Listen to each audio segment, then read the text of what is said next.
We've spent quite a bit of time on this program introducing you to people who were going in one direction until God redirected them. It's a beautiful process, but one that's not without pain and challenge. Surrendering your life and ambitions is the first step. Learning to trust God's plan is the process of transformation, often lasting a lifetime. Tonight on State of Independence, a man who experienced just that. I'll ask him how it's going.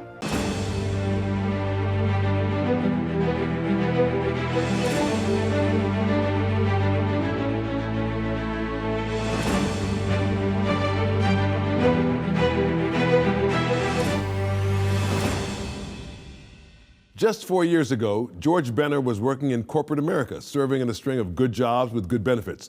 Today, he's working for an organization helping formerly incarcerated people get help to find jobs, education, healthcare, and housing, and most importantly, getting their relationship with God and their relationships with people on the right track. A Pennsylvania native, George and his wife Sharon are raising 7 children in North Carolina, where he serves as executive director for JumpStart, North Carolina.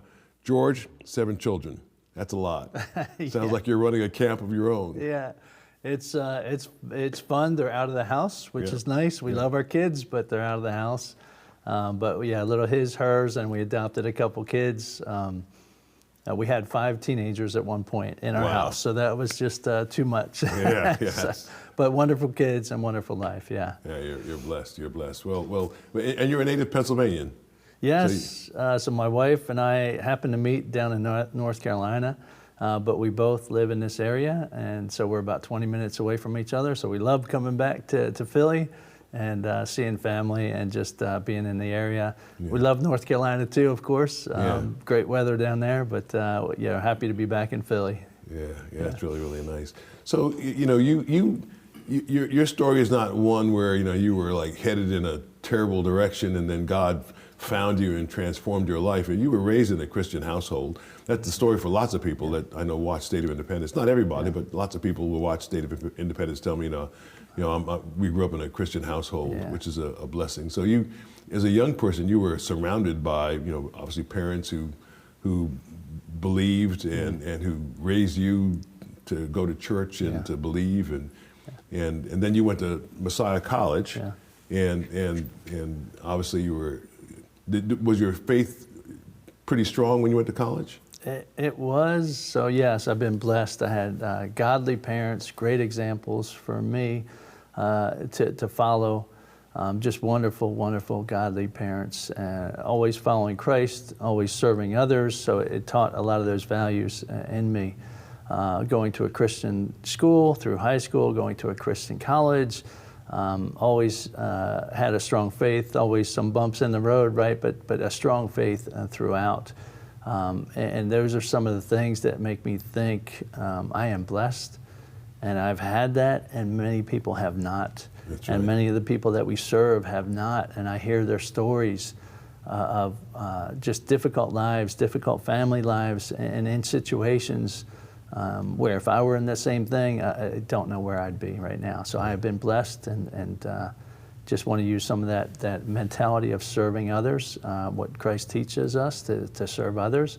I want to bring that back. Yeah, well, you are blessed, and it's great to realize that also. Oftentimes people who grow up in a Christian home almost take it for granted. You just suppose that that's the way it is for everybody, and isn't life grand? And then you end up being called to work. You have this wonderful career in corporate America where you're doing well. You make a good living, a comfortable living for yourself, and then God calls you when you're done with that to serve in this prison ministry where you're helping folks who didn't have it so well. Didn't for the most part. Many of them didn't get what you got. And God, how did God call you to JumpStart? Yeah, I wasn't quite done with the corporate world. I thought I had some more years in me there, and so this sweet lady from church, Miss Becky, invited my wife and I to attend a Christmas service on camp in prison, and so Sharon got to serve dessert to the guys, and I got to go into the service. And I'll tell you, these guys know how to pack it in. They only got one bowl. and they'd stack it around to make sure they could get that no, desserts as high as they could, because that was just a blessing for them that they're not used to. But that was our first experience, and from there, and I thank Miss Becky for that, it just continued to grow, and so God continued to open doors. You weren't expecting, when Miss Becky invited you, you weren't expecting that it was going to lead to you being in prison ministry. No, God's plan is always greater than ours. And so my plan, after a little bit, I said, well, let me get involved in this. And my plan was to go once a month, just once a month, and take a guy off site at from a minimum security prison. We could take guys off site with some additional training. So that was my plan, once a month. And before I quit my job last year, my wife and I, we both go in five times a week, and it just kind of grew from that one service to, we went to Bible studies there, we went to church. I started teaching employment skills. Sharon goes in for the choir, so we're there quite often, and it just kept growing. And so God kept opening doors, and so I prayed the prayer, God, use me, which is a powerful prayer. So at that point in my life, I was getting ready to tell my boss I have to go part-time if God opened any more doors. And so my prayer was, God, use me. And my wife and I whiteboarded some possibilities, short-term missions, maybe some foster care support, some other ministries made the board, but prison ministry was just listed for me only. And later we find out that's certainly for women too. And so anyways, God kept opening more and more doors. And so I said, God, use me, and having that heart to say, God, use me however you can, and saying, whatever doors you open, I will walk through. It was a life-changing event for me to say, it doesn't have to be the corporate world continuing. I could stop that if God has different plans for me. And so I said, if you open the door, I will walk through it. And God opened a big door. So it wasn't part-time. I had to quit my job and do full-time. I get to do now. I am blessed to do JumpStart prison ministry full-time right now. That's a blessing. And you seem like you're fulfilled. I mean, I think a lot of people think to themselves that, like, they're dreading this. Like, whatever God has for me is, boy, I don't want to. But you look like you're fulfilled. So much more. I am so much happier. I loved my job, and I did well at it, and I had a great team, and I developed a strong team when I left, and I still love seeing them. And I love that, but this is just so much better. I get to do God's business. He's trained me for business, for strategy, for building teams, leading teams, and now I get to do that for God. And what a blessing to go into camp, 5 times a week and meet with these men and see changed lives. See, that's the thing. That's the part where a lot of people would say to themselves, "Well, I would dread that. I would dread going in to see these folks. These are people who've done bad things. Yeah. I don't want to be around them. That's why we have prisons in the first place, to separate ourselves." That's what some people think. Yeah. But you're saying something very different, which is these are human beings. That's right. And once you get in to meet folks, it's very different. My attitude would have been very much the same before getting into this ministry, and it's until you meet these guys, or I'd have different restrictions for me, like I don't want to talk to someone of that crime or this crime, and so when I started getting in, I had certain boundaries for myself that have opened up to say they all deserve God's love, and they all deserve someone to come in there and show them love. So for me, it's been easy to see when you get to know these men, when you get to sit with them and see how God has changed them. Some of these men have done their crime when they were 16, 17, 18 years old. And how old are they now? What's that? And how old are they now? They're like they're around my age, 60, right? And so they've been in there, some 30, 40 years. Certainly not the same men that they were, the same kid that they were back then. And so they've done a terrible thing when they were young and dumb or young and angry, and now 30, 40 years from now, they are a different man. And some of these men are the strongest men of God I know that are inside of prison. So that's part of the transition that happened in my mind, and I get to see that in some of my friends and other people who come inside. And you're able to help them, because what you found, I'm guessing, is that just because you're a born-again believer in prison and you're a different person doesn't mean you have the life skills necessary once you leave. Because the world has changed in 40 years. That's right. That's right. And just that interaction, right? So our ministry, JumpStart Prison Ministry, we go inside, and I could tell you about that. And we also have an outside program. These men who have been down for 30, 40 years don't know how to act outside. And so we get to train them up on some of these. Tell our viewers what you mean by that. You know, like they don't know how to act on the outside. Like you mean if they went to a restaurant, they wouldn't know how to order? So I get to take guys out each Sunday, right? So I take one man out each Sunday, and we do coffee, church, Sunday school, lunch, and return. And it's a great time to have some one-on-one connection. Sharon joins me for half of that time. But I'll take them to Arby's on the way back, and I'll have a guy that's 70 years old, full-grown man, 70 years old, and I cannot get him to come up to the counter to speak to the lady behind the counter. I feel like I had one of my kids when you're first training them to interact with people, and so I could not get him to come up, and so I had to relay his order. He would tell me he wants a Coke, and we're going back and forth, and I had another man that I could coax up to the counter, but there's 14 choices on the menu. He doesn't know what to do with 14 choices, right? He gets what he gets. So I had to like burger, chicken, roast beef. Okay, chicken, which chicken, right? So we got him down to number 5, and all he had to do was say number 5. I walk up and I wanted number 1. I say number 1. He said same. He couldn't bring himself to say number 5. He got exactly what I want, and he couldn't even make a choice, right? So those kind of skills, men who have been down for a long time, and they want to succeed. We want them to succeed on the outside, but they're not fully prepared for that. Right, and then I guess there are no women in prison. So we in North Carolina, there's 54 prisons. There are 3 women's prisons and 51 men's prisons. Is that what you're asking? Yeah. And so we have not gotten into women's prison yet in North Carolina, JumpStart in North Carolina. But in South Carolina, they're in every prison, including the men and women's prisons. How hard is it for the guys that have been locked up for a long time? They've been with just other guys who are like them, and then now they're getting out. They work their way up to minimum security prison, which means they can do work release jobs. Yeah. And then now they've got to be around women and men. Gotcha. What's that like? How do they do that? So half of our volunteers that go in for JumpStart are women. You might be surprised because we go into mostly all men's prisons at this point. So even that interaction is something new for men. Some of the guys are not as comfortable interacting with women, but many are, and they need that mother in Christ, that sister in Christ, that aunt in Christ. So Sharon and I will go in, and men speak differently to men than women speak to men. Right, so I may have a more direct approach with someone, and that works, and there might be someone else who needs that softer approach, and she'll still have the same message, but she's a lot sweeter than I am. Billy, now here's what you need to do, honey. You need to do such and such. That's right. Yeah. She'll still press the point, but men interact differently, and they'll share things differently. So one of the guys that we're well connected with, he was having a hard day, and I could see it in his eyes. And I said, "How you doing?" He says, "Well, I had a hard day at work. My boss and I disagreed on something." 2 minutes later, we're at church, so you only get 30 seconds, a minute with a guy before the next guy comes up. But goes over to Sharon, and she sees the same thing. "How you doing?" He says, "Well, it's the anniversary of my mother's death." Right? So 2 different parts of the same truth for this man.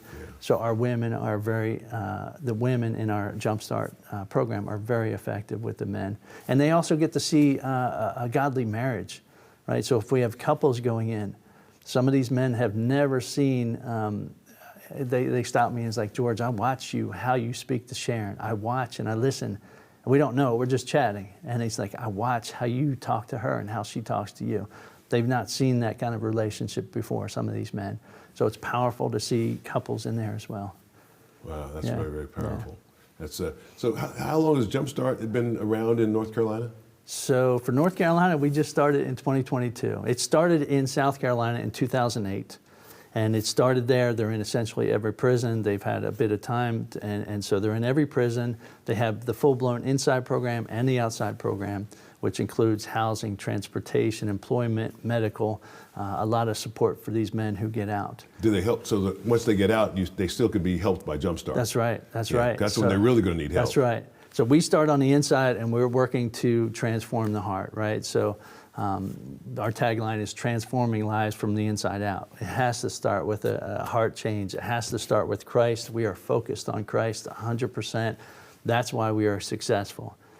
But from there, when they get out, we want them to continue their spiritual walk and stay close to God. But these men are at a disadvantage. Life can be hard, but they're at a disadvantage. What is the average educational background, if such a thing? I mean, if you could say what the average is. I mean, are these people? Yeah.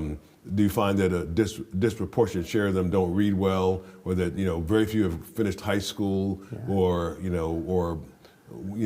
most of them are of this category or another? Yeah. Is that what you find? So it's less so, but most of them are educated and have a high school diploma. Some are doing college studies inside, and some are having difficulty reading, and some will get some of them, those men in our class as well.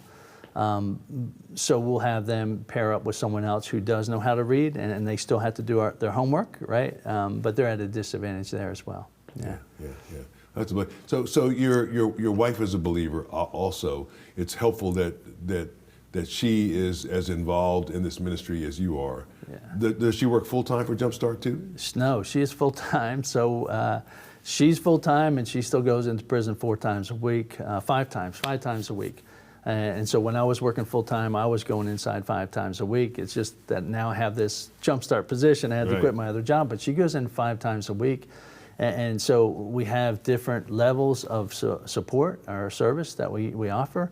Most people will come in once a week, and that's what we love, is to have someone that can spare 90 minutes, a couple hours a week to go inside and serve. But I think her and I just got so caught up in it, and we continue to see how God is working in that we go to church on Sunday. She goes to choir practice by herself on Saturday, which is kind of cool. So she's got a little different perspective in that choir, so a bunch of big men singing and her beautiful voice there too. But we go in for other service. We go in for a couple of jump starts at a couple different camps. So there's multiple ways that people can serve in prison ministry, and it's not as scary as what people might think it is. So you go to a site. Yeah. And what happens? They know who you are, so you're on a list. You're admitted inside the prison. Yeah. Certainly, the rules may be different from a medium or minimum security right. prison to a high security prison, a maximum security prison. Right. But nonetheless, so once you're inside, do they usher you to a room? Is there a room where you meet the prisoners, where the prisoners are ushered to that room, or they don't put you in the middle of the population as such? They don't say, well, have at it. You're in the, you're mixed in with the prisoners, and just save who you might, and God be with you, and if you survive the day, we'll let you back out. That's How right. does it work? No, it depends on the security level and the camp. Each camp has different rules, so we have to adjust at each camp. But at the medium security camps, we will have a chaperone with us, and so as soon as we get into Who's the chaperone? Somebody that works at the prison? A staff member that will be with us the whole time.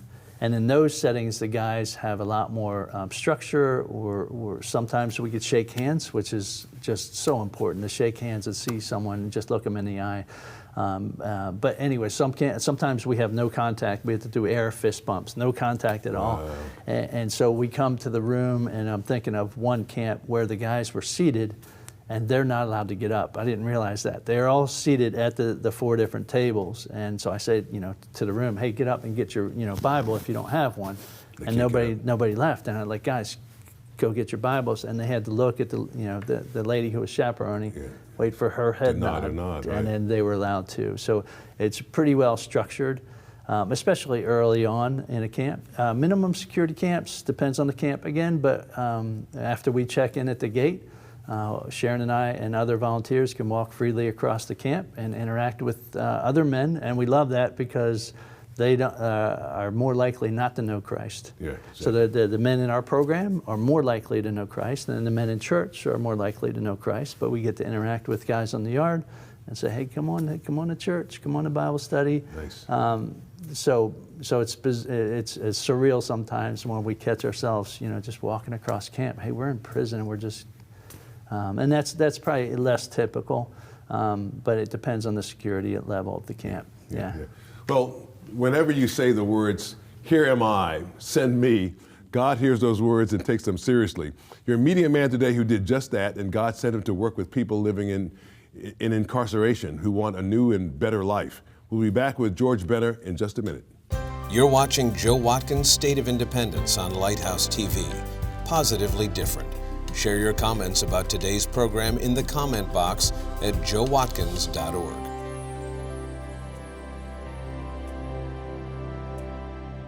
We're with George Benner. He leads the North Carolina chapter of an organization called JumpStart. They help men and women leaving prison succeed in their transition to freedom. George, tell us how you've seen the work at JumpStart change lives. Do you have a story or two connecting the mission statement to life change?